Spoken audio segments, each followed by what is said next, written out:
So you think you know what prison's really like? Movies and TV always make it look like it's constant fights and endless drama and no hope for the future whatsoever. But what's the real truth? In today's video, we're going to be busting 5 myths on what prison and jail are actually like for the average person. Hi, my name's Jason, and this is Behind Bars Blueprint. We are a company that specializes in helping individuals and their families navigate the incarceration process from beginning to end and even beyond. Today's video is going to be something that we're going to dive into that's going to hopefully help you decide whether what you're watching on TV is real or just a myth. So let's jump right into it. Myth number 1, prison is just like the movies. I'm sure a lot of you have seen Shawshank Redemption, and although there's a lot of things about that movie and aspects of it that are accurate, there's a lot of it that's just not.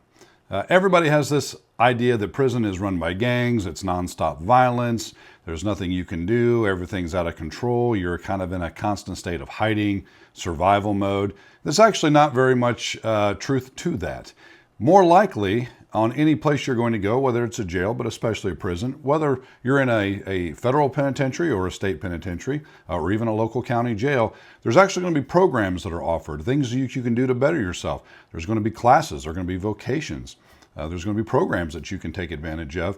And although some of those elements do exist as far as gangs and gang-affiliated activity and dangerous aspects of prison, which you always have to be prepared for, most of it is actually something that you can take advantage of and actually work through, regardless of what the movies try to portray. So don't believe the movies. Movies are designed for one purpose, and that's entertainment. They want to get your attention, and the way they do that is they hype the drama. And although, again, I want to reemphasize that prison is a dangerous place, what you see on the movies is a far cry from what actually happens. Which brings us to myth number 2. You really can't stay connected to your family. Absolute total myth. I have talked to several people that are getting ready to be incarcerated, and that's one of their number 1 fears. What do? I'm not going to be able to talk to my family. I'm going to be cut off. I'm not going to have any communication. And this really just isn't the case, guys. You're going to have phone calls. You're going to be able to write letters. In many places, you're going to be able to have visits. A lot of prisons have actual in-contact visits. You're going to be able to sit down, obviously monitored in a room, with your family, with your loved ones, with your significant other or whoever it may be, and actually talk to them and share maybe a candy and a soda pop, and just talk and actually be able to converse and see each other eye to eye and communicate openly. Now, there are a lot of rules in most prisons and jails where there's a physical contact rule that's in place where you're not really supposed to do a lot of physical touching for obvious reasons. But no, you're going to be able to sit there, you're going to be able to talk to your family, you're going to be able to make phone calls and talk to your family, friends. It's not just a secluded or an isolated list of people. You're going to be able to have conversations with all kinds of people.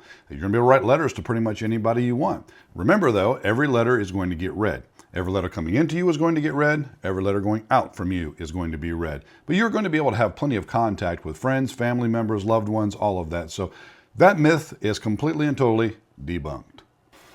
So myth number 3, there's no way you can improve yourself in prison. Once again, total myth. There are all kinds of programs that are offered in all kinds of jails, prisons, detention centers, incarceration facilities all across the country. You've got vocations, you've got education, you can get your GED. A lot of places will even offer a college degree.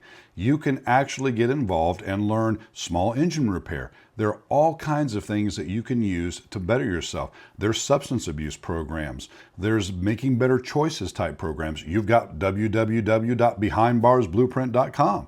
We offer programs for whatever phase of the incarceration process you're in. There are always ways that you can work on yourself while incarcerated, if you so choose.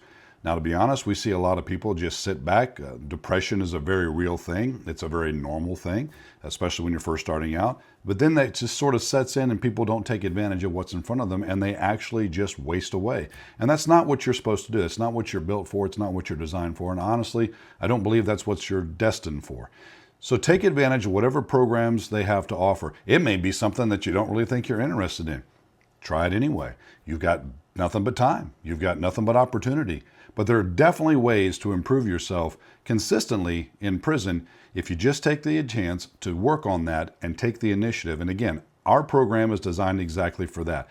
We can work on money management. We can work on job interviewing. We can work on all kinds of stuff, guys. You just have to take the initiative and take advantage of it. So myth number 4, everyone in prison is dangerous. Well, There is some truth to that, but everyone? No. Most people that are incarcerated are doing exactly what you're doing. They're just trying to navigate this as best as possible. Most people don't want to look for trouble. Now, granted, you're in a place where people that were looking for trouble found it. And you're probably no exception, and that's okay. People make mistakes. But once you're in, everyone that's inside with you, most of these people are just trying to get along just like you are.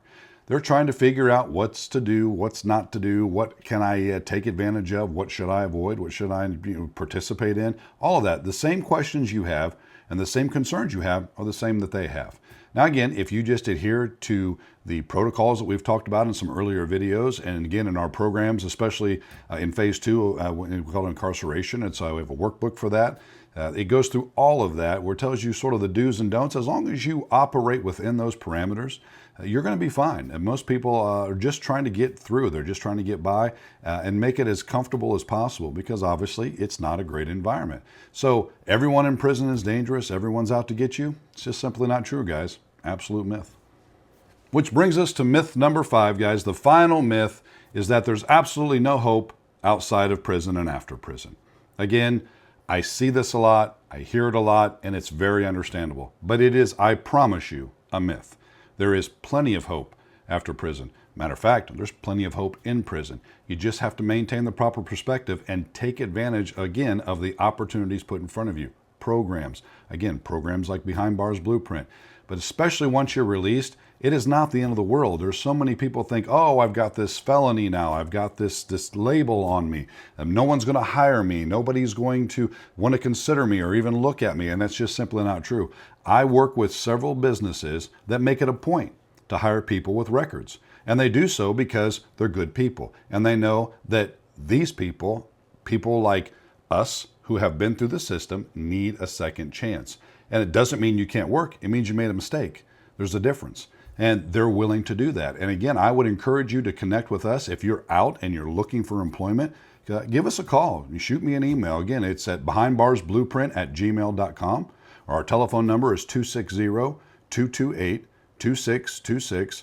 And we'll connect you. If you're in our area, especially, it's much easier. We've got connections all across the country, though. We'll work with you. We'll work with local churches in your area as well to help find employment. But your life after incarceration is absolutely not over. As a matter of fact, you're just going to have to reboot. It's not going to be the same as it was, and that's okay. That's called life.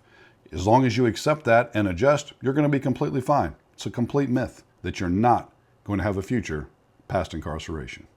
And that does it, everybody. The 5 myths of incarceration. Do not buy into any of them. Whether you are facing incarceration yourself or you're a family member of somebody who is incarcerated, don't play into all these myths and fear-mongering that you're going to come across, because they're simply not true. Again, you can find a lot of resources at www.behindbarsblueprint.com. You can shoot us an email again, or you can give us a phone call. All that information is on the website. If you have any questions at all, just shoot an email. You can leave a comment down below, ask a question. What kind of topics do you want to hear? If there's something particularly you want me to cover, let me know. Be happy to do that. But again, guys, don't play into the myths. Don't play into the fear-mongering. It's just simply not true. There's a lot of stuff out there that you're going to hear. Uncle Larry over here knows all kinds of guys that went to prison, right? And he's going to tell you all kinds of horror stories. Just don't buy into it, guys. It's simply not true. And again, we're here to help you guys. Behind Bars Blueprint, that's our job. That's what we want to do. We want to help you navigate this process as best as possible. And the best way to do that is connect with us as soon as possible. Until then, guys, keep the faith, stay strong.